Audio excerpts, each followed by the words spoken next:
This is an NBC News special presentation. Some of the images and language in the following program are graphic and might be disturbing to some viewers. While the images have been available across the internet, they have not been seen nationally in their entirety on NBC. 50 years ago, the nation lost an extraordinary leader. The time is always ripe to do right. A warrior for justice. We ain't gonna let nobody turn us around. His fight is our fight. It was one of those fateful intersections in history that was very important. We are here to say that we are not afraid.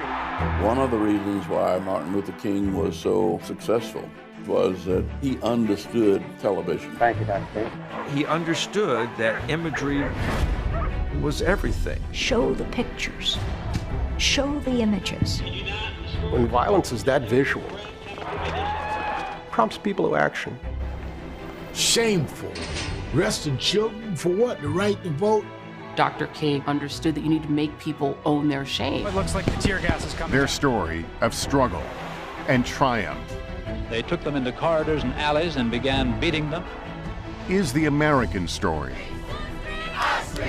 A story still being told. Right here! Dr. King said you have to create a crisis so that the power structures are forced to answer. They don't get it! Say it now! We want the world to see!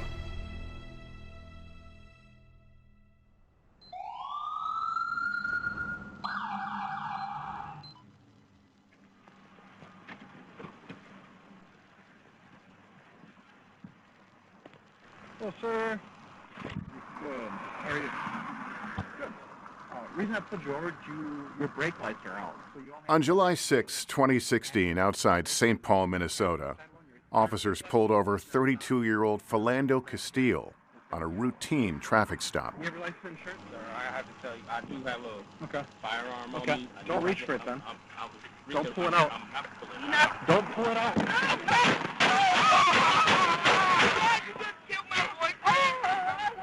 Stay with me. We got pulled over for a busted tail light in the back. And the police he's covered. He killed my boyfriend. Just 40 seconds after the last shot was fired, her 4-year-old daughter in the back seat, Castile's girlfriend Diamond Reynolds began streaming video live on Facebook from her cell phone while the world watched. And the officer just shot him in his arm. Get the female passenger out! Ma'am, exit the car right now with your hands up. Exit now. Keep them up. Keep them up. Where's my daughter? You got my daughter? Face away from me and walk back. We know how this story goes. He was reaching for the gun. I had to shoot him. We know that. She knew that. And she refused to let that be the narrative. She is going to force people to bear witness to this and to see something that has largely been rendered as being invisible in this country. It's okay, I'm right here with you. Before the world ever heard of Philando Castile or any of the other young black men whose public killings awakened the consciousness of the nation, there was 14-year-old Emmett Till and his grieving mother, Mamie. Live streaming your loved one's death is a 21st century version of what Emmett Till's mother did. She live streamed her son's death. Mamie Till's stunning decision to publish a photograph of her murdered son Emmett forced the country to confront the horror of racism and set in motion the modern civil rights movement. Americans, they can tell you where they were when John F. Kennedy was assassinated, or when Neil Armstrong walked on the moon. For many African Americans, they remember that moment when they saw Emmett Till's photograph. I don't know a black person who doesn't know the name Emmett Till. I don't know a single black person who has not seen that image. We're about the same age, matter of fact. It was horrifying.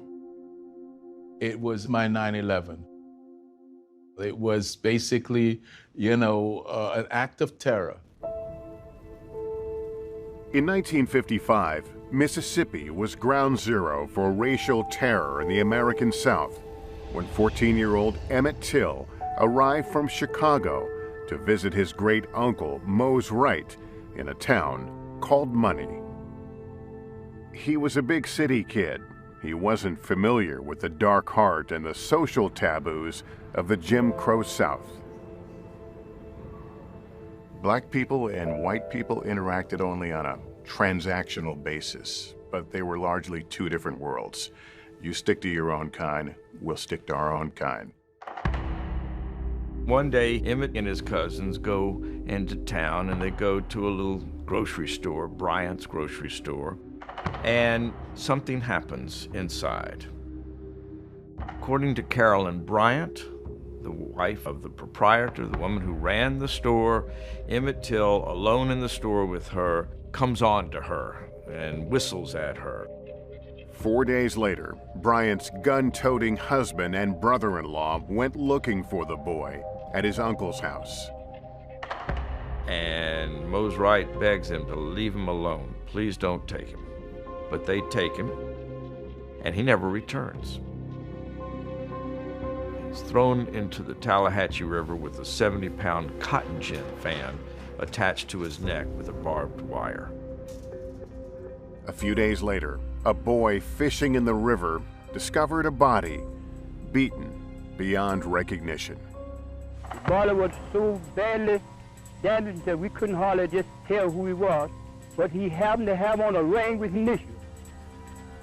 And that cleared it up. In Chicago, Emmett Till's grief-stricken mother, Mamie, waited at the railroad station for the casket containing her son's body to arrive. Mamie Till is essentially confronted with a sealed wooden casket nailed shut by the sheriff. It was Mamie Till who demanded that that box be opened so that she could see her child. She kind of staggers in and sees this body, and she can't believe her beautiful child is this lump of flesh that's lying in this casket. And she said to herself, the country's gonna have to confront this. I'm not gonna suffer in this by myself. If this is what you're gonna do to black boys, you're gonna look at it.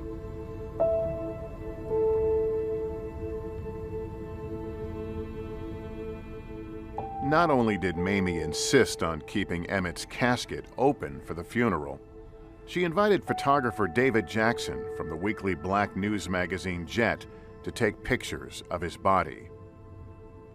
She and the editors of Jet magazine made the decision that they were going to display this for the country. All issues of Jet sell out. They published it again the next week. All issues sell out. And it's only in the black press owned by Johnson Publishing. The white press didn't even see it at first. There was quite a controversy about why would Jet print this terrible picture. They wanted to make a point, just to show you how bad things were. Mamie Till had something very important to teach. Show the pictures, show the images. She wanted the world to see the ravages of racism, the brutality of bigotry. I believe that the whole United States is mourning with me.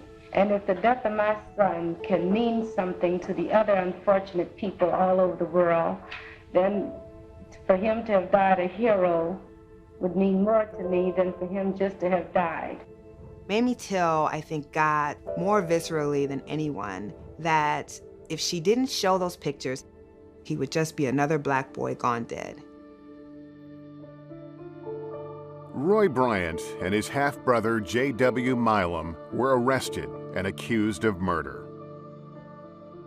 Their trial was held in Sumner, Mississippi, just 2 weeks after the funeral. Although black reporters were kept separate, it was one of the first times in the South that they were permitted to sit in the main courtroom with the rest of the press. Instead of being up in the balcony, frequently called the crow's nest, they were allowed to sit at a table on the ground floor, not that far from where the white press was seated. That was considered a breakthrough.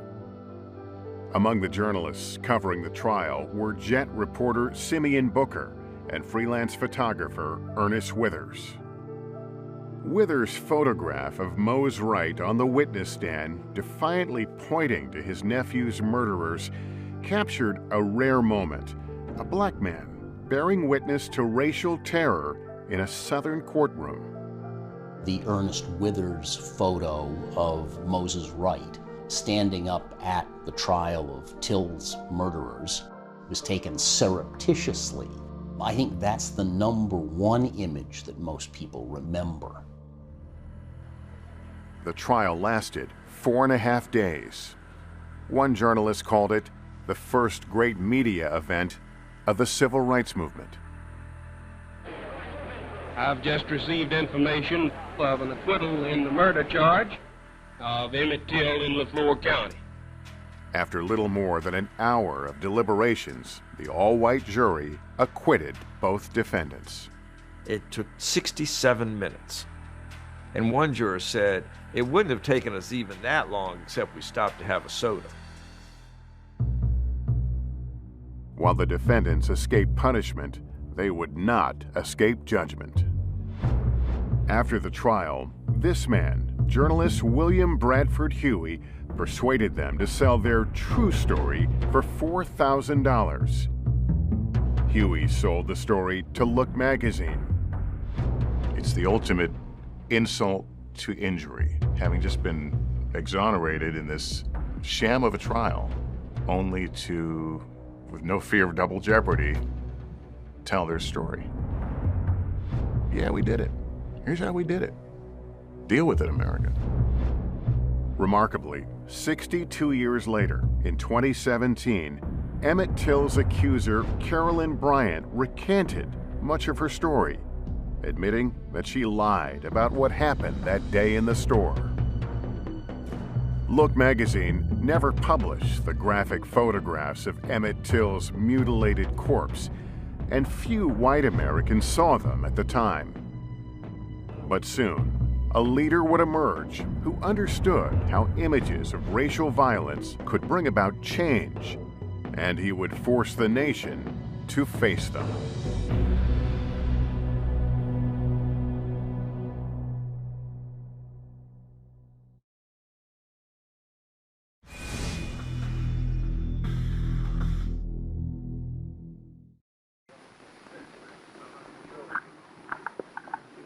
Is this just a test that we're getting ready? That's what we're doing. Now, next time we go, it will be for real.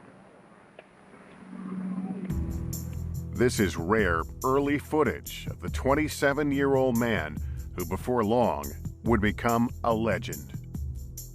But in 1956, Martin Luther King Jr. was a little-known minister and the leader of a bus boycott in Montgomery, Alabama, that started when activist Rosa Parks refused to give up her seat to a white man. This is a non-violent protest using the method of passive resistance. Martin Luther King was a man of huge thoughtfulness about the strategy that he had asked those who followed him to use.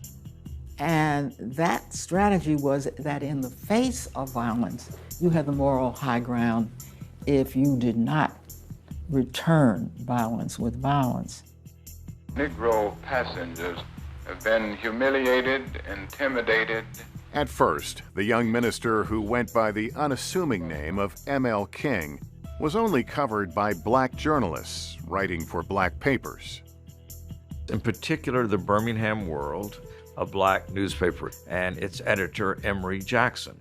He writes about, long before anyone else, that Dr. King is invoking Gandhian principles. It becomes referred to in the black press as the Black Moses. The white editors, they were just living in a different world. The majority press, the white press, basically ignored African Americans. And not just episodes of violence against them, but achievements, anything to do with their daily life. Basically, flat out ignored them. They didn't even often use the names of black people because that would be a sign of respect. It's galling now to look at the level of disregard and oblivion that was in the media at that time. as long as you sit in the back, you have a false sense of inferiority. And so long as you let the white man sit in the front and push you back there, he has a false sense of superiority. Montgomery bus boycott. Unbelievably successful from the very first day. And it took weeks to get a national reporter in there.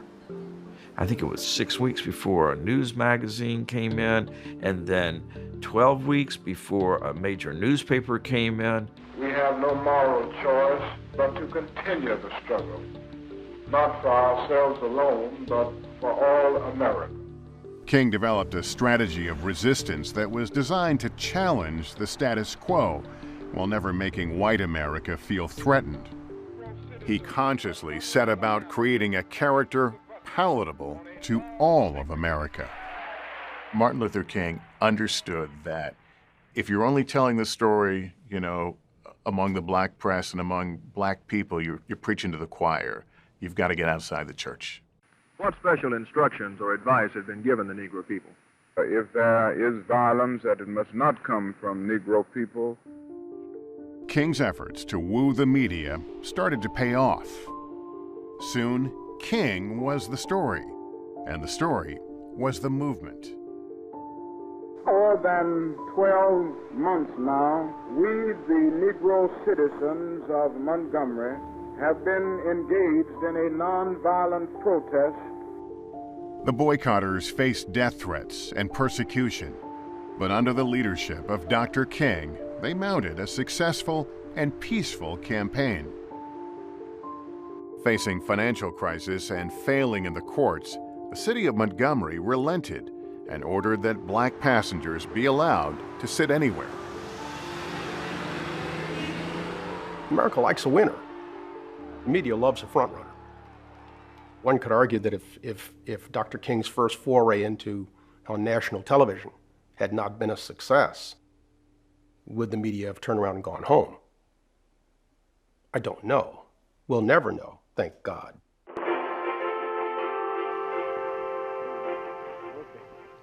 It's early morning here at 1121 Cross Street in Little Rock, and a new school day is dawning.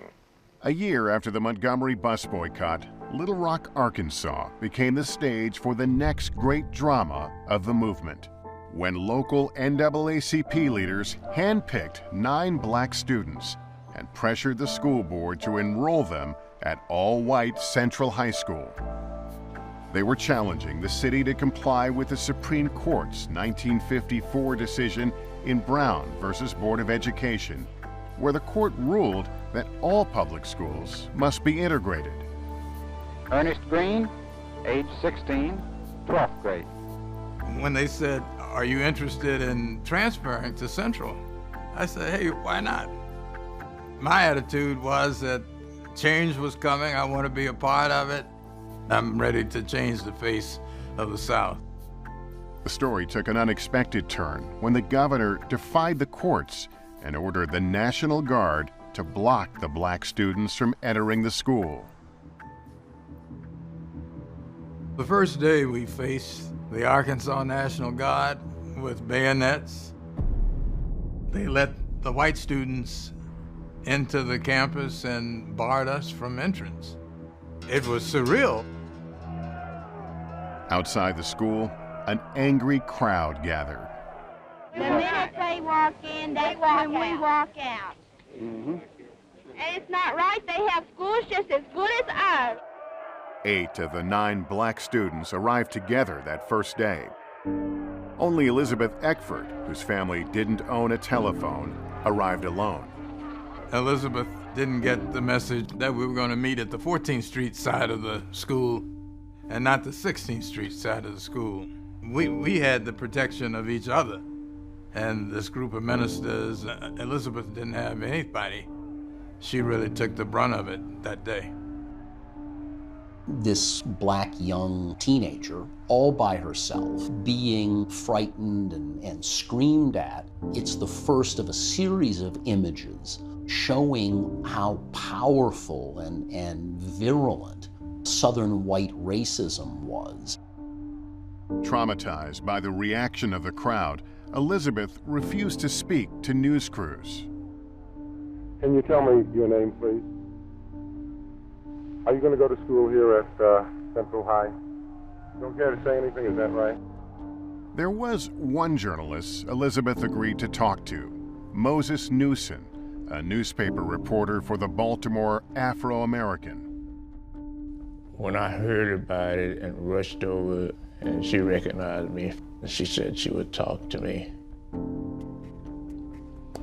You know, and she sat there talking about what had happened to her. And I know she said, as soon as Ms. Bates said that we can go back, I'm going back. And that just always sort of stuck in my mind, something that this 15-year-old girl was saying. After a 3-week standoff in Little Rock, a federal judge ordered that the Arkansas National Guard be removed. The following Monday, September 23rd, the black students once again attempted to enter the school. Photographer Earl Davey and 3 black reporters, including Moses Newson, followed the students there. We were walking up 16th Street. Someone up front yelled, "They're in our school," and all hell broke loose. Earl Davey runs. Someone tackles him, they take his camera, and they smash it to the ground. L. Alex Wilson, the editor of the Tri-State Defender, just keeps walking. Still photographs caught that. Well, take that and just magnify it 100-fold to show you what television was giving. You know, I looked at television and there was somebody beating Mr. Wilson. Mr. Wilson was just being pummeled. In fact, one of the guys said, "Run, damn you, run." And he just kept walking. Wilson creases his hat, puts it back on, and he keeps walking. His expression doesn't change. L. Alex Wilson's decision not to run in defiance of the mob was rooted in an incident from his boyhood in Florida. As a kid, L. Alex Wilson had seen the Klan come to town, and he ran, and he hated himself for having done that, and he said he would never run again. He's 49 years old. He's got nerve damage from what happened in Little Rock that day. 3 years later, in 1960, age 51, he is dead. Good evening, my fellow citizens.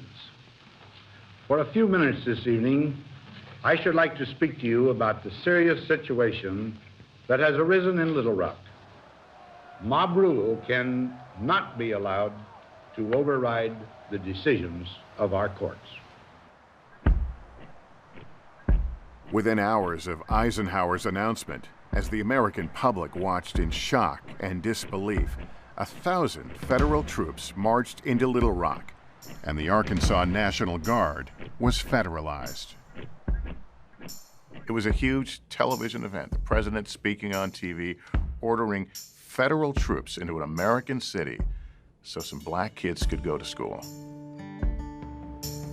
The fact that he used 1,000 paratroopers to provide protection made a hell of a statement, especially in the black community. Black people were used to the government being against them, not for them. So the notion of troops being used for African Americans was a revolution, a revelation, and a novelty. We were blessed by the fact that these images were shown by the media, because there probably were other cases before us in which there was no media, no image. You know, if a tree falls in the forest, does anybody hear it? Before long, millions of Americans would hear it and see it.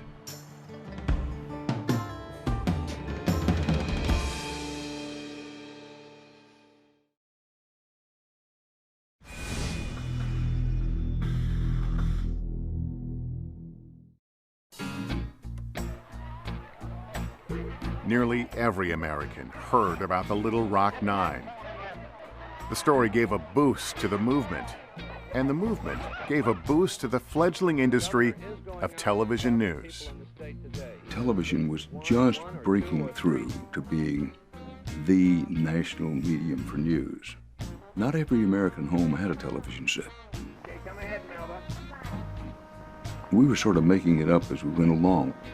Melba, how do you feel about going back to school on this second day?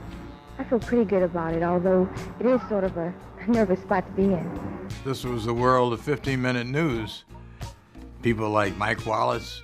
And tonight we bring you a special interview with Governor Orville Faubus. And John Chancellor. What we can report this morning is that were in Little Rock. They began their careers. Than what you expected, or?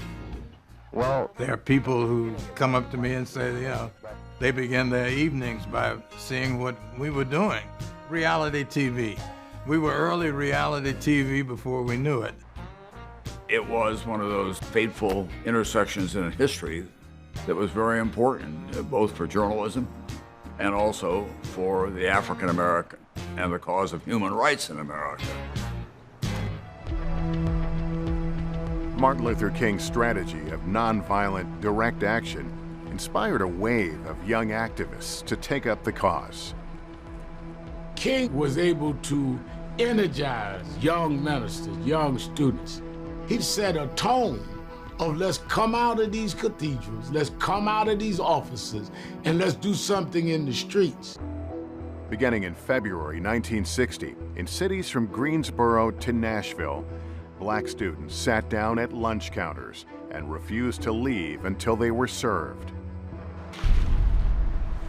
Sit-ins introduced a new, more confrontational tactic to the movement that provoked white segregationists to violence.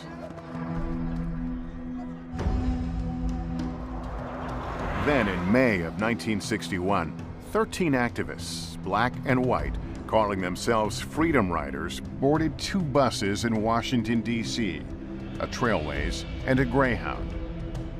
Their goal, to desegregate interstate bus lines in the South. Among the group's organizers were student leaders John Lewis and Diane Nash. By now, the activists knew the crucial importance of media coverage and were leaving nothing to chance. We knew that if one of us did not interpret what we were doing to the press, somebody would step in and try to do it and get it all wrong. And so I was elected to be the coordinator. There is this story when Diane Nash and these guys are on the Freedom Rides. Siegenthaler, who worked for Kennedy, said, they plan to kill you when you go to Mississippi. My father, he and Diane Nash had a conversation. He didn't want her to continue the Freedom Rides. He said, you're gonna get somebody killed. You're gonna get somebody killed if you keep this up. And she said, you don't understand, sir. We signed our last will and testament last night. We understand exactly what we're facing. In my capacity as coordinator, several of the students who were about to get on the bus gave me sealed envelopes that I was to mail in the event of their death. Their route would take them from Virginia and the Carolinas into the very core of the Deep South, Alabama and Mississippi. In Atlanta, Martin Luther King warned the Freedom Riders that he received word the buses would be attacked before they reached Birmingham. Undeterred, the riders continued on. The Greyhound was the first to arrive in Alabama. When they get to Anniston, some Klansmen, white thugs, stop the bus. They firebomb it. There's a reporter, Moses Newson, on this bus. Neither he nor anyone on that bus imagines that they're going to be able to get out alive. Editor has a close brush with death. When I found myself in that burning bus, set on fire by the mob, that cold, chilling realization that this might be it came over me. They were using boards and chains, daring people to come out and integrate Alabama. I decided the best thing for me to do was to stick the camera up under my seat. I had no thought about stepping off the bus with a camera hanging around my neck. Moses Newson quite reasonably figured out that if they knew he was a journalist and not a freedom rider, that he would suffer an even greater punishment than the freedom riders. Reporters gathered at the Birmingham bus station to await the arrival of the second bus. A mob of club-wielding segregationists waited there too. The bus came in, they collected around it, they dragged about 6 of the passengers out, both Negro and white. They took them into corridors and alleys and began beating them, began hitting them with lead pipes. At that point, someone behind me whispered in my ear and said, "Someone here has identified you from having seen you on television. They're hunting for you now, you'd better get out." And I say segregation now, segregation tomorrow, and segregation forever. The segregationist power understood that the press doing its job had become their enemy. We would like to have all the press, all the news media, right over here for private company. In every way, as strong and as dangerous to them and to Jim Crow and segregation as the civil rights protest. Information media, including the TV networks, have publicized and dramatized the race issue far beyond its relative importance in today's America. They're cold and a little cramped, but not hungry. The people who hated us, called us outside agitators, thought that we were of a piece with the civil rights people, that we were hand in glove. It's all one-sided. And the newspapers and the TV camera all one-sided too. They take pictures when they won't take pictures. One of their favorite epithets was to call us white Negroes, except they didn't put it quite that way. If I paint myself black, I'd be on TV every night. White bystanders harassed us with homemade clubs, cursing us and blaming the press as the cause of the demonstration. Standing against them were the segregationists. I covered a nighttime demonstration in Marion, Alabama. Somebody walked up behind me and hit me with an axe handle. Somebody came up and asked me, he said, "Do you need a doctor?" And I put my hand behind my head, and it was all bloody, and I said, "Yeah, I think so." And he thrust his face right into mine, and he said, "We don't have doctors for people like you." It was personal. It was you. It was not bullets flying in the air that could hit you. It was you that they wanted to do harm to. Of course it was dangerous, but the truth is that the number of times that we faced danger and the kind of danger we faced was very small compared to that with those who took part in the movement. We bore witness to what was happening. We were not participants. What we did was say, here it is. You face it in your living room as individuals, as a family, as a country.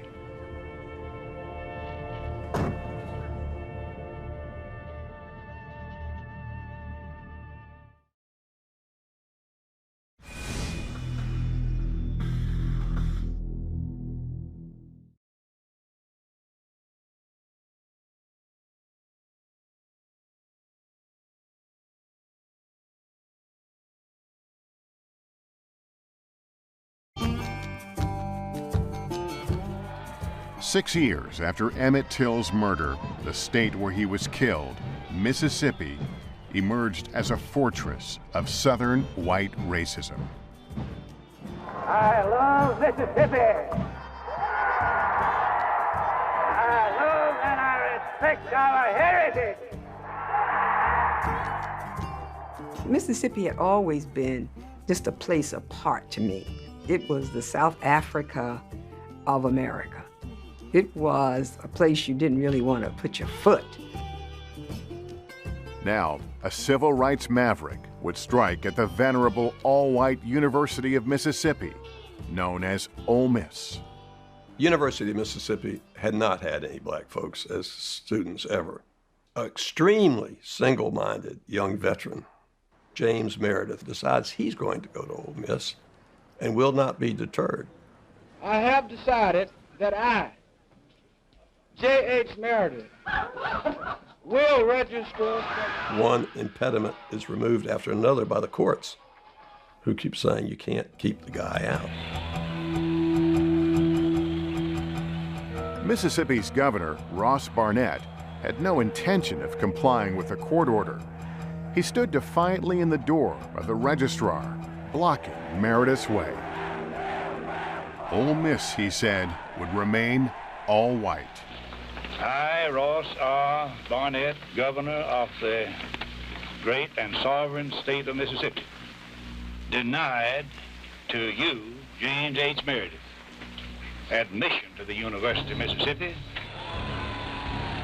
This was such a strong, crazy reaction to this lone Negro entering the University of Mississippi. Being on the Ole Miss campus this weekend is something like being in the eye of a hurricane. There was a real sense of foreboding among many, many people, including reporters, including myself, of no good can come of this. On the side of opposing James Meredith, you had people flooding in from Alabama and other states who have nothing to do with the University of Mississippi. Literally hundreds of outsiders came pouring into the campus, armed with shotguns, pistols, clubs. It was like a Nazi rally. The mood was total anarchy. I was the first black woman full-time reporter at the Washington Post. I was not part of the team that was covering the events on campus. There's no way black reporters, we would have all been dead if we had tried to be on campus. Hundreds of U.S. Marshals sent by President Kennedy to protect Meredith poured onto the Ole Miss campus. There was this amassing of forces, federal forces coming in from Memphis, military troops coming in. Federal marshals had seized control of the Lyceum, which was the chief administrative office on campus. It was where we assumed that Meredith would come to register as a student. So a crowd of several hundred people gathered in front of the Lyceum. Their first arrival on the campus was greeted without incident, but then when word spread that Negro Air Force veteran James Meredith was on the campus, the fighting started.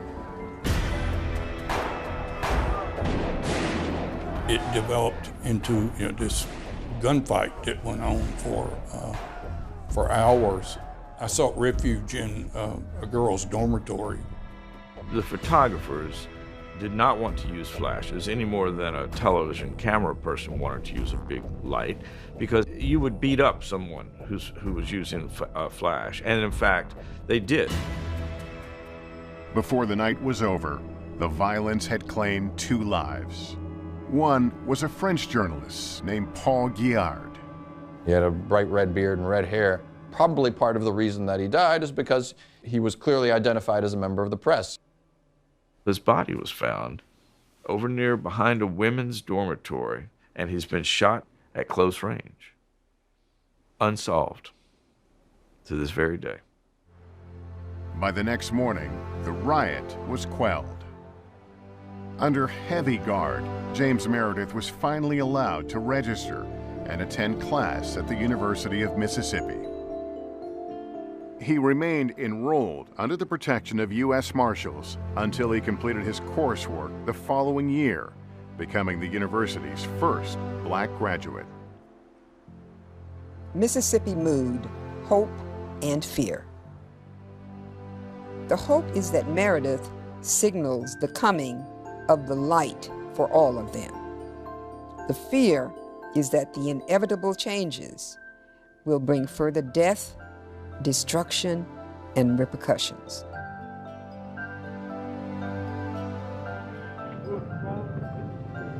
Go home, Mayor.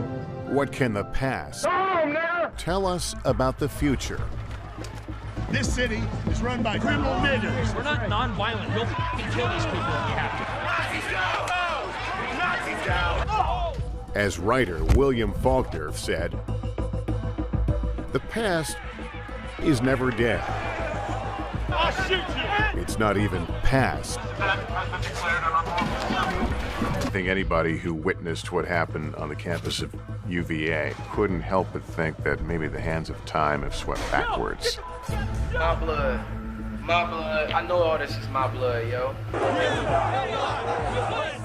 Ole Miss and UVA, what the two have in common, of course, was this violence, this hatred on display, unapologetically.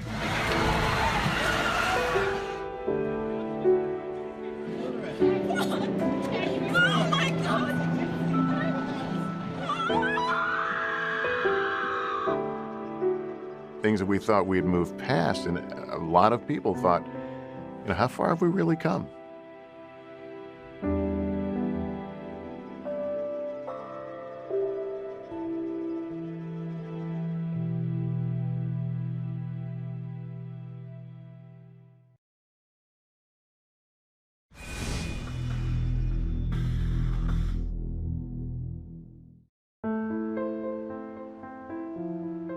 You are God's children.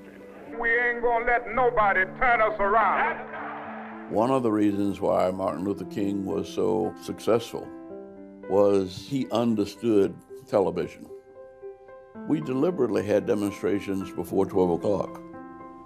In order to get the film to New York, they had to leave by 1. We cannot, in all good conscience, obey such an injunction. Dr. King and his staff were very, very savvy. They knew exactly what was going on. You want me to just make a statement and not interview? You don't want to interview. You got it. And they strategized how they could use their coverage to their advantage. We must be willing to fill up the jails all over the state of Florida. There's nobody that could make an hour-long speech any better than him. But for the 6 o'clock news, you had to get your message across. It had to be 30 seconds or less. The time is always right to do right, and we cannot wait. We cannot continue to accept these conditions of oppression.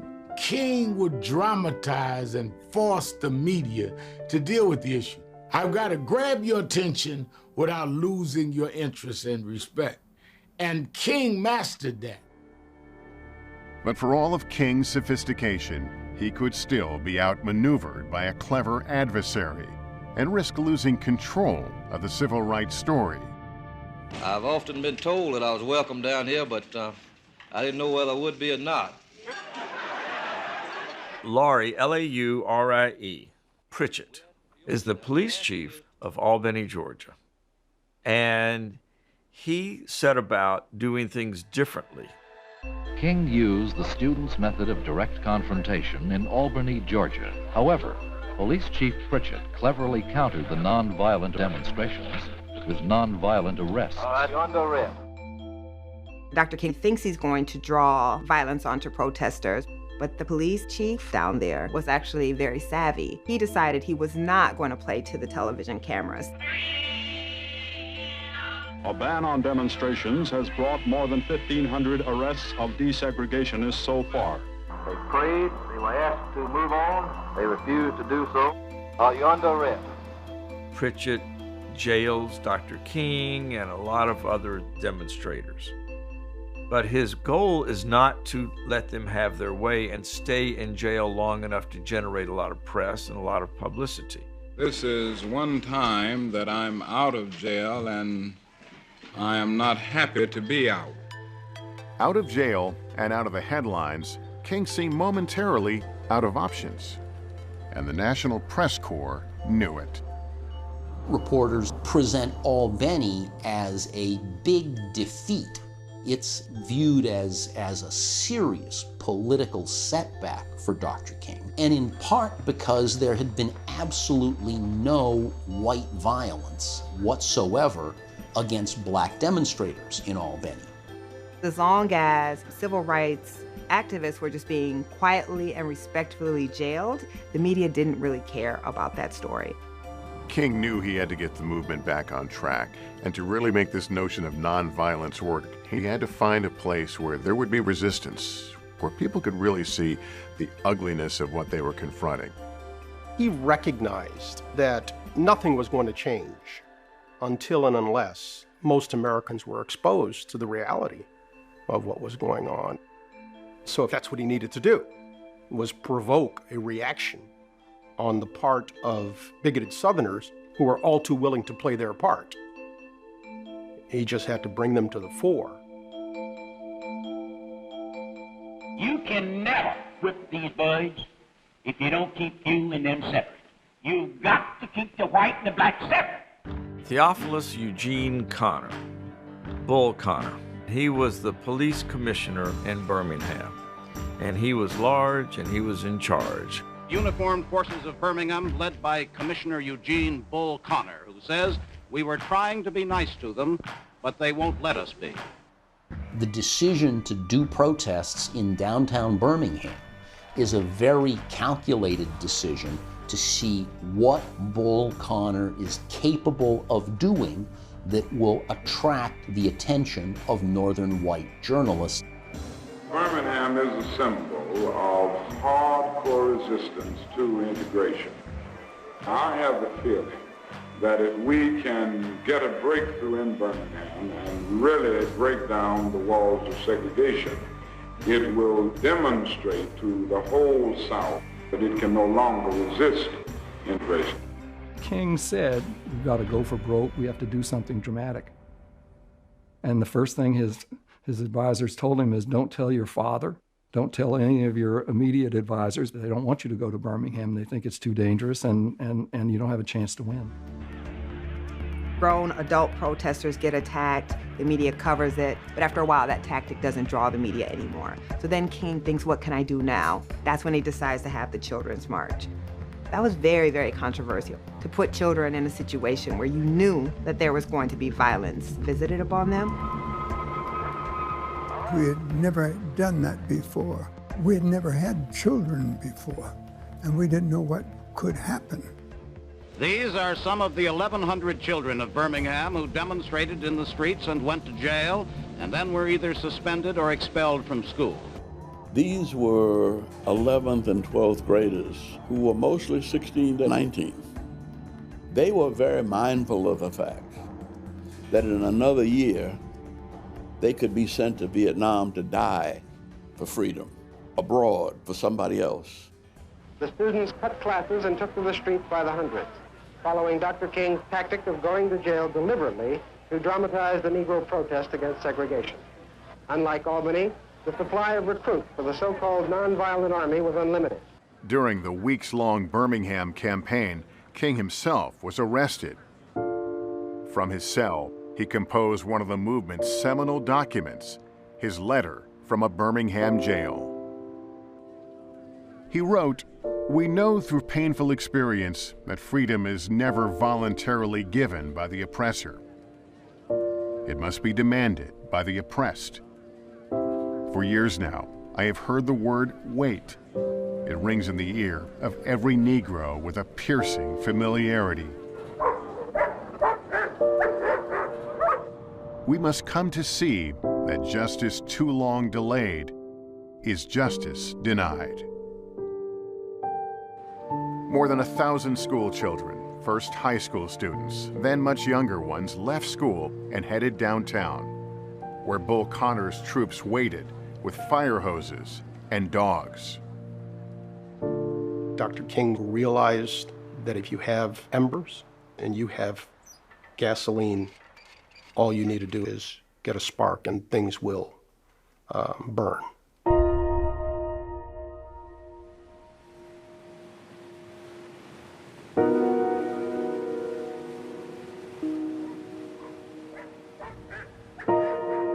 We had instructed people, you don't run from dogs. You back away from them. You continue to look at them. I was 16 and I was stupefied by those images. And I see these 6-year-old kids marching into dogs and fire hoses, singing freedom songs. And when they see the dogs and the fire hoses, they don't run. They would pin us to the light pole to keep us from going any further down the street. And you had to hold on to keep from being rolled down the street. You'd have to describe it as what hell must look like, to see human beings being treated that way. Screaming, especially little kids. I've got tears in my eyes right now. It's hard. Well, these were children with ribbons in their hair and little dresses on who were getting beaten up. They weren't dressing up in their finest Sunday clothes to get blood all over them just for kicks. They were dressed that way so that they were the maximum amount of sympathetic. When violence is that visual, it prompts people to action. It gets people's attention in a way that any amount of intellectual discussion can't even approach. The constant pressure of these stories, the pictures of the police dogs and the fire hoses and the kids being arrested, those were all powerful firecrackers, if you will, on policy in Washington. You start to see the country as a whole saying, this is intolerable. This has got to stop. And that puts the pressure on. By now, the mainstream press was covering all the horrible things in the movement, and particularly what had happened in Birmingham. And that's an important moment in time because it kind of opens up the door for Lyndon Johnson. It gives him the space needed to pick up the torch from President Kennedy and push through the Civil Rights Act of 1964.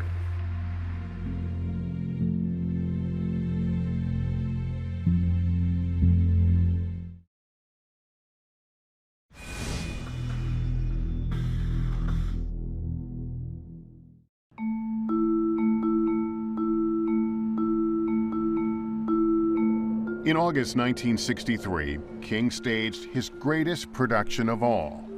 This time, the drama did not come from images of violence, but from the astonishing sight of 250,000 peaceful protesters from all walks of life descending on the nation's capital. I have a dream. My 4 little children will one day live in a nation where they will not be judged by the color of their skin, but by the content of their character. I have a dream today. Viewers around the world watched transfixed as a parade of celebrities, black and white, called for unity in the struggle for racial justice. Mr. Brando, what sort of an impression has this day left with you? It is possible for all men to come together in a sense of goodwill and to solve problems in a democratic way. The truth of it is that the March on Washington was what transformed a Southern, predominantly black movement into a national movement. It meant that we were not just an isolated movement. This movement became a universal movement. There were whites protesting alongside blacks. The news cameras couldn't look away, and ultimately it really changed the evening news as we know of it. Late today, the federal government... Nightly news was only 15 minutes during the sit-ins and the freedom rides, even the Birmingham crisis. But by the fall of 1963, CBS first went to 30 minutes. NBC Huntley Brinkley went to 30 minutes. Speed and efficiency in the New York and Washington nerve centers of NBC News. These now make possible the expansion of the famed Huntley Brinkley report to a full half hour. Television became a bigger presence in people's lives just in time for Freedom Summer and the peak of the Civil Rights era. The explosion of media attention inspired a surge of new recruits, mostly young and white, into the movement. We all feel hopeful that we are going to be able to do something, and that something really will come out of the summer. What areas will your main activities be in? Well, primarily we're working on voter registration, various forms of political education, and then what we call freedom schools. One of these young leaders was Bob Moses of the Student Nonviolent Coordinating Committee, SNCC. SNCC was thinking about how to get their point of view in front of the press. We understood that it didn't matter that black people got killed. We saw that what attracted the media to the whole campaign was the influx of Stanford and Yale. We have been invited, and we're simply helping people. The students representing the elite structures of the country. I really believe in these things that may sound idealistic, the Constitution, the Bill of Rights, and I think it's important for everybody to have these. It was clear at the orientation that the media were latching on to every young little white girl they could find who would be, post a picture back home. That's what the press was interested in. That's what brought the press, right? Clearly. And I'm just wondering if people in this room understand, one, that people should be expected to get beaten, they should expect to spend in jail, and it may go beyond the summer when they're in jail, and that they should expect possibly somebody to get killed. I don't believe that one single white person who came there felt that they were being used. People came, they were warned from the outset, something terrible may happen to them. Nick, in your own mind, have you thought about the dangers in Mississippi, that you might come into physical harm? Yes, I certainly have. And I think as a recruiter, I was asking not only for their name, the address, their parents and everything, what is the newspaper in your hometown? Who should we contact if you get arrested, if something happens to you? Even if some of us are killed, even if I am killed, we will have died. Each death is going to bring Mississippi nearer to reconciliation. Oh, I was terrified. Before, during, it was terrifying. Young men and young women take up the burdens of their convictions. Without ceremony, occupied with the paraphernalia of departure, they go. The media was going to follow the kids in. They set forth for a summer in Mississippi. The most dangerous time, it's the entry point into Mississippi. We'd have been all right if everybody had gone down together with the whole press. That was their protection to enter Mississippi. However, soon after arriving in Mississippi, 3 volunteers, 2 white, 1 black, left the group to investigate a church burning. Schwerner, Cheney, and Goodman, 2 white Jewish kids and a black kid from Mississippi, did not come back by the appointed check time. The 3 civil rights workers who disappeared in Mississippi still have not been heard from. People are calling reporters saying there are missing civil rights workers in Mississippi.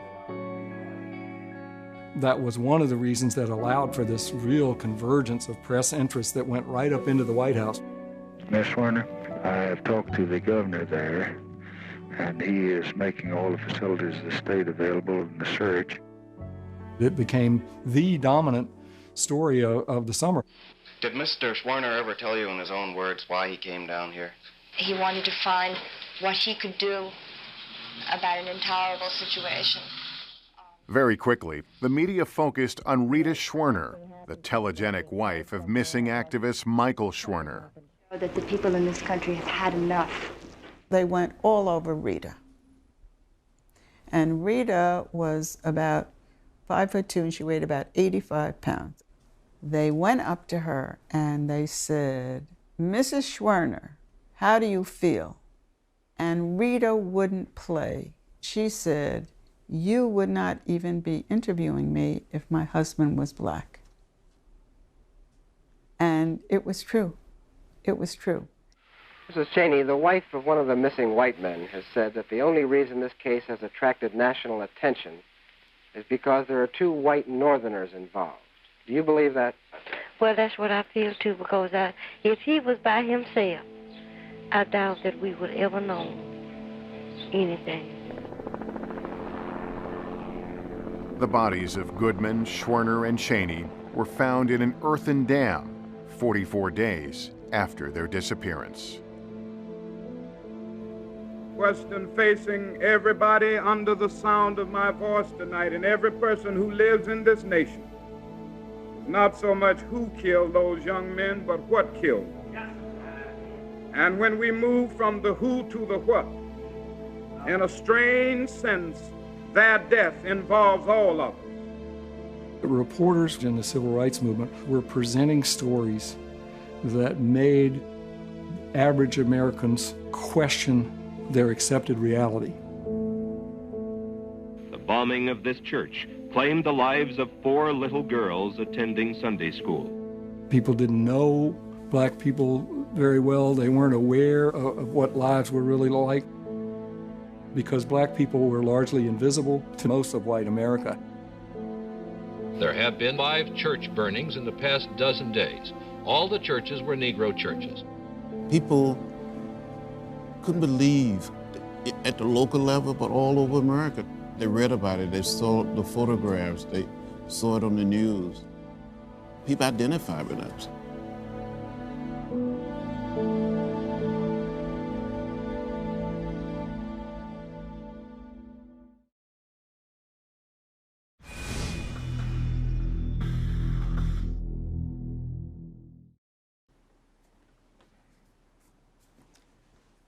From a writer's life. Selma, Alabama, March 7th, 1965. It was a sunny but chilly Sunday morning as more than 500 civil rights demonstrators made their way through the main business district of the city,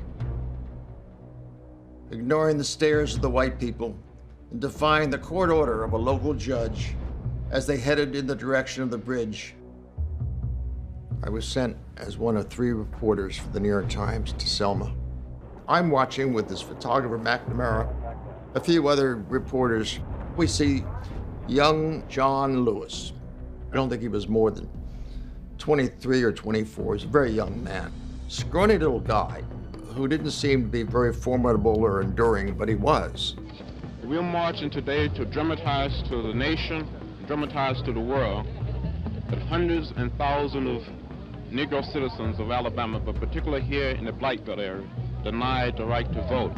Well, in Selma, Alabama, in 1965, only 2.1% of blacks of voting age were registered to vote. The Board of Registrars is not in session this afternoon, as you were informed. And the only time you could attempt to register to vote was the 1st and 3rd Mondays of each month. So we had to do something. We had to act. I was almost certain that on that Sunday, if a couple of hundred people walked across that bridge, they would simply be turned around. I figured there's going to be trouble. So I found a spot where I could see what was going on and had access to a telephone. The camera was right at the foot of the bridge. This is an unlawful assembly. You are ordered to disperse. This march will not continue.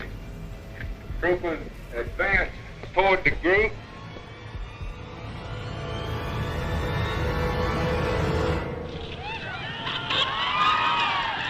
They just charged. And they charged throwing tear gas bombs. It was quite a shock. They came toward us, beating us with nightsticks, trampling us with horses, and releasing the tear gas. Clouds of poisonous smoke rising from the sidewalk high as the bridge itself. People in silhouette, because you couldn't see very well. We were pushed. My legs went from under me, went down. I was hit in the head by a state trooper with a nightstick. I thought I was going to die. I thought I saw death. No matter how much you describe it, how much you show a still, the words and that still picture do not have the impact of the motion and the viciousness of the attack. The whole idea behind direct action, particularly the sort of non-violent Gandhian tradition, is to produce conflict in a disciplined fashion that reveals the opposition to be as morally bankrupt as it is. You want them to show themselves. And in Selma, they show themselves. I think the civil rights movement understood that you need to make people own their shame. You need to embarrass and humiliate people in order for them to stop doing the thing they thought they had a perfect right to do. In 1965, Tom Brokaw was a reporter for WSB-TV, Atlanta's NBC affiliate. NBC said, no, we need you at the station to coordinate all the videotape feeds that are coming in. I went to the office that day, and then we began to get these terrible reports of the violence. I was in the editing room with all this videotape, and there was a videotape editor that I was very fond of. He was a fourth-generation Southerner white guy, and he was a decent man. And he began to look at this stuff, and I'd say, Eddie, it cannot go on. And he would, well, look, here, and I'd say, Eddie, look again. I'd make him roll the tape back. These are cops, and they're beating these people, beating them nearly to death. Come on, Eddie. And he looked again, and he said, it's wrong, it's wrong. And he lowered his head. That was the power of television. It could bring it right to your home and to your heart. You could not deny what was going on. You couldn't excuse it in some way. By the mid-1960s, watching television had become a nightly ritual in most American households. Americans did what Americans did on Sunday nights. They have dinner, they watch Ed Sullivan's show, and on that night, it was the first viewing on television of the movie Judgment at Nuremberg. It's easy to condemn the German people, to speak of the basic flaw in the German character that allowed Hitler to rise to power. We interrupt this program to bring you a special bulletin. It was one of the rare times that a television network preempted its regularly scheduled programming for a news event. Courtroom, order! Show you order! You're breaking into the first showing of this Academy Award-winning film about tyranny. The content made the average viewer say, gosh, are we like Nazi Germany? The most challenging picture of our time. Maybe at the moment nobody really appreciated the irony, but you're watching a movie about the trial of Nazi war criminals. Suddenly the TV switches to innocent, unarmed Americans being mercilessly beaten on live television. That's a moment that will forever be known as Bloody Sunday. This airs on Sunday night, March 7th. Tuesday morning at 9 o'clock, there are over 1,000 people from as far away as Hawaii. Before Expedia, they mobilized instantly. I've come to Selma to put my body where my heart is, to make sure that the Negro people recognize that there are white people in the North that are with them in their fight. The shockwaves from Selma reverberated around the world. Dr. King made an appeal for religious leaders to come to Selma. And ministers, priests, rabbis, and nuns came and walked across the bridge to the same point where we had been beaten. It was one of the finest hours for people to respond the way they responded. Without television, the civil rights movement would have been like a bird without wings.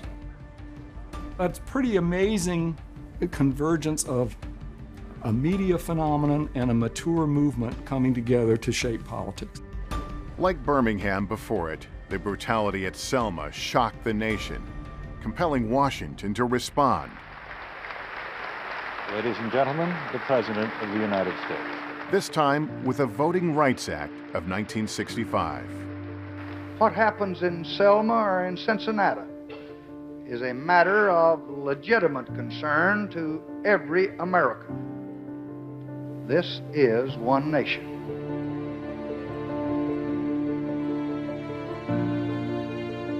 On March 7th, 2015, America's first black president, Barack Obama, with John Lewis at his side, visited Selma to commemorate Bloody Sunday.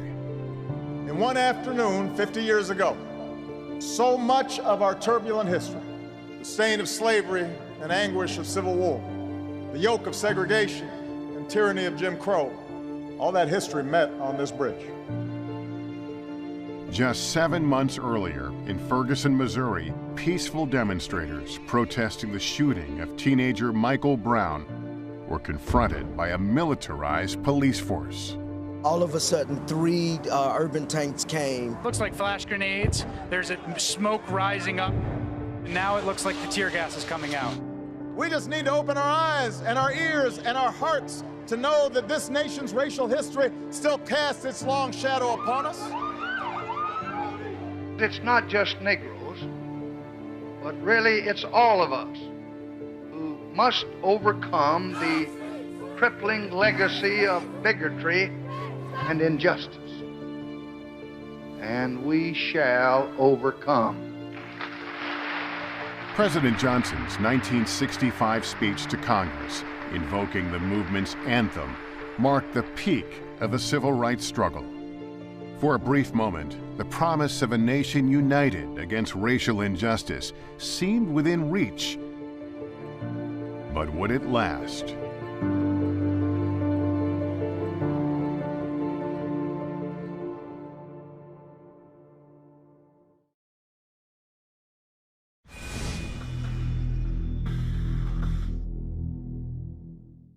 You tell them white folk in Mississippi that all the scared niggas are dead. After Selma, fractures within the movement began to show as a more militant group of activists gained traction. Do you think you'll be able to keep it nonviolent, Dr. King? Yes, I think so. Mr. Carmichael, are you as committed to the nonviolent approach as Dr. King is? No, I'm not. Why aren't you? Well, I just don't see it as a way of life. I never have. Newly anointed SNCC chairman Stokely Carmichael spoke for a younger generation when he issued a battle cry. Don't be afraid. Don't be ashamed. We want black power. We want black power. It was here in Mississippi this summer that Carmichael, with his cry for black power, first became a national figure, and to many, a frightening one. It's two words that come to capture a whole host of white anxieties about race and about African American civil rights activism. It has taken off like a lightning bolt in the media. It sounds kind of aggressive. It sounds on the verge of military revolt. I mean, everybody was full of black power. It drew all the news coverage. In Baltimore, the concept of black power. The issue of black power here in Grenada, Mississippi. Hear and watch black power. Black power. Black power. Black power. So the press was fixated on the notion of violence. Are you talking in violent analogies because you want to see a Negro violent uprising? When Stokely says black power, he's not just whistling Dixie. 3 white male journalists as the panel, and they're saying to him, well, don't you really mean it's about violence? And he's saying, very calmly, he says, when I talk about black power, I talk about black people in the counties where they outnumber them to get together, to organize themselves politically, and to take over those counties from the white racists who now run it. We just want what everybody else has. And he's looking at 3 people who represent, they know what we're talking about. They had to make themselves not understand him. We are not going to let these white people come into our neighborhood and kill us. They wanted to see us as only passive. It's like, oh, the bad movement has taken over. 65, that Selma March, that was wonderful. You know, people locking arms and singing We Shall Overcome and stuff.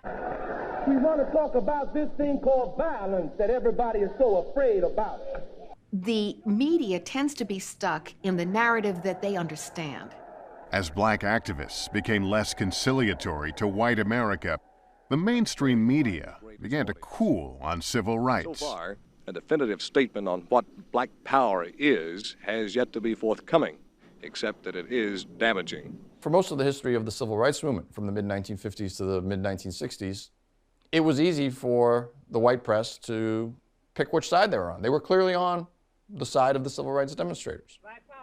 With the advent of black power, it becomes a little bit more difficult for the press to cast it in terms of good versus evil. The message of black power, kind of like the message of Black Lives Matter 50 years later, this is a message that is geared to blacks themselves.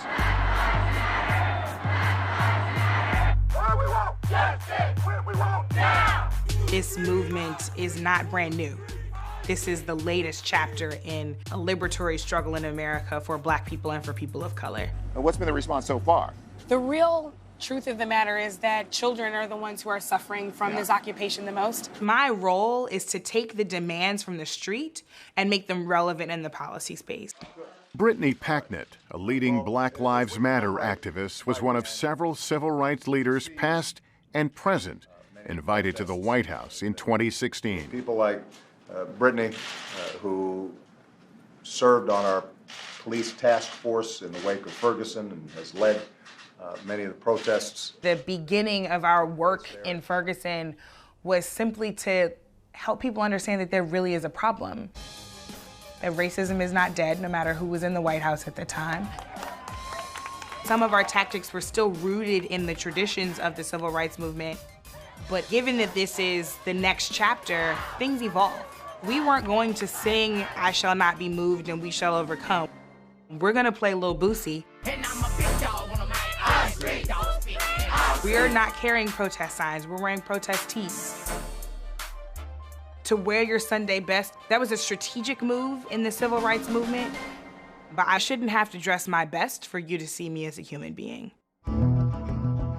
When Black Lives Matter activists objected to the coverage of their movement by mainstream media, it's like we got a stash here of some New Amsterdam Citron vodka. They took control of their story. We were not pleased with the media because somebody would be at home watching a channel, they would text or tweet someone and say, "This is the story that's being told about you." This is just an excuse to just go out there and rob and loot. And I know that's not true because I was just out there myself. There's police marching behind us. And that's why social media was such an important tool for us, because it allowed us to tell the truth unfiltered. Why do you need me, white TV host from New York, to be the person that points a camera at your protest? People can have a lot more control over their own stories. And that's profound and powerful. It was social media that propelled the Black Lives Matter movement onto a global stage. Yes, I will, sir. I'll keep my hands where they are. When cell phone images of unarmed African Americans killed by police went viral. The body of Michael Brown laying on that ground for 4.5 hours shocked America back into its consciousness once again. It woke so many people up that thought Emmett Till was a figment of the past and not a very relevant figure of the present. Emmett Till is Michael Brown and Tamir Rice and Sandra Bland and Eric Garner and all of those folks, because they woke us up once again.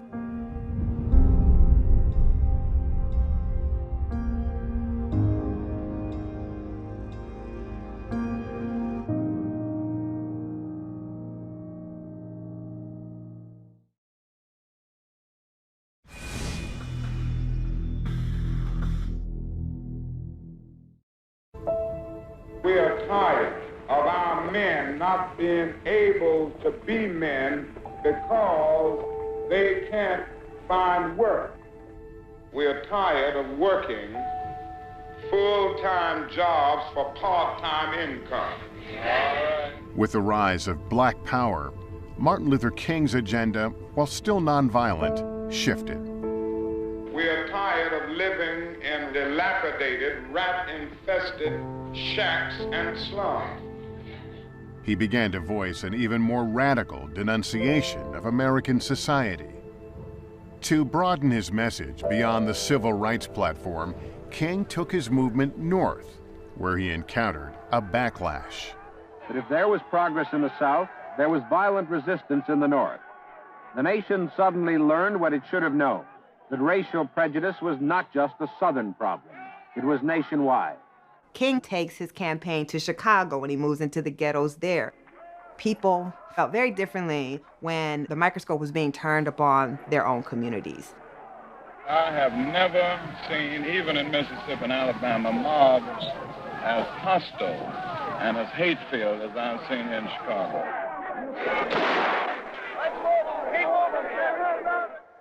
Shaken but undeterred, King returned south. He arrived in Memphis, Tennessee in March 1968 to show support for striking sanitation workers. A lot of King's advisors tell him, don't go to Memphis. It's going to take away from your message, it's going to take away from your planning. But King insists. We're here to help garbage workers. These are the exact types of people we're supposed to be helping. April 4th, 1968. Martin Luther King Jr. stepped out of room 306 onto the balcony of the Lorraine Motel. He told his young aide, Jesse Jackson, to put on a tie for dinner. I said, Dr. King, prerequisite of eating is an appetite, not a tie. He said, "You're crazy." We laughed.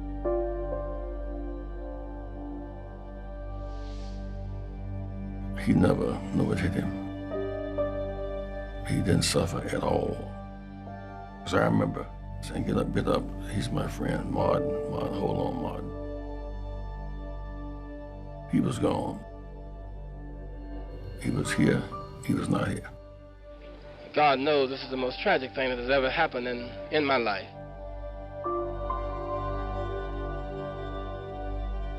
When you see something like that, you never really recover from such a scene.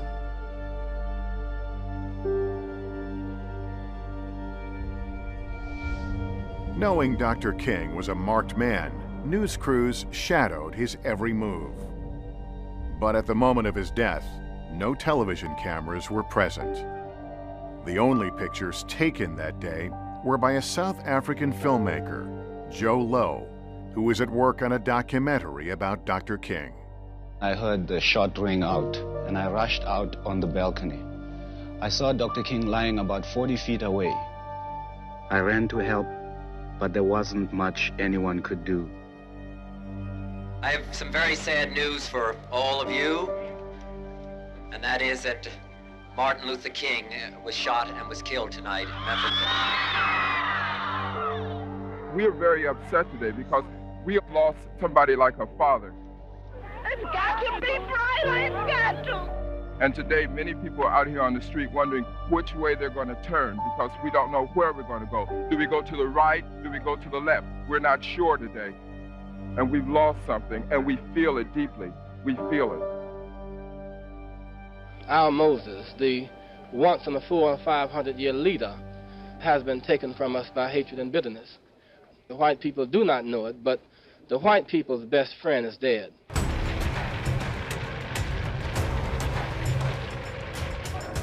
Crowds gathered along Harlem's 125th Street. Looting in varying degrees and some burning was reported in a dozen or more cities. An uncontrolled carnival of looting began. Dr. King gets assassinated, and cities in the north go up in flames and riots. There's a sense that the nation is on the brink of civil war. Once the demonstrators were seen out there burning down things, and they were seen as violent, all of the components that made the white man the obvious bad guy suddenly gets reversed.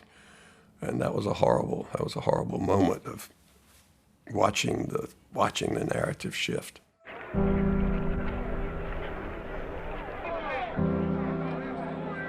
Martin Luther King's death was not the final chapter in the struggle to overcome racial injustice in America. But for a time, King changed the plot from disillusion to defiance. And despite the hate, he saw hope. Dr. King said you have to create a crisis so that the power structures are forced to answer. We had to create crisis rooted in traditions that are far older than our chapter of the movement. The shape of the world today does not afford us the luxury of an anemic democracy. If you are fortunate, his memory can stick to your mind and inspire you to keep moving.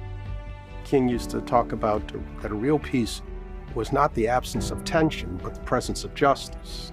Ensuring the presence of justice is a whole lot more complicated. The price that America must pay for the continued oppression of the Negro is the price of its own destruction.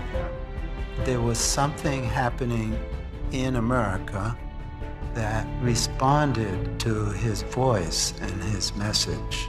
It is a struggle between the forces of light and the forces of darkness. It was a moment that galvanized people and brought people off the sidelines, made them speak up and take a stand. This isn't a conflict between black folk and white folk in the final analysis. Justice! It is a tension between justice and injustice. He never framed this as just about race. It was to redeem the soul of America. It's a tragedy to me that he's kind of seen as a leader for black people from a different era rather than as our leader. Let freedom reign. Dr. King always said, You're gonna die. Let freedom ring from Stone Mountain of Georgia. And you have nothing to say about where, when, or how you die. Your only choice is what is it you give your life for. When we let it ring from every village and every hamlet, we'll be able to join hands and sing in the words of the old Negro spiritual, free at last, free at last. Thank God Almighty, we are free at last.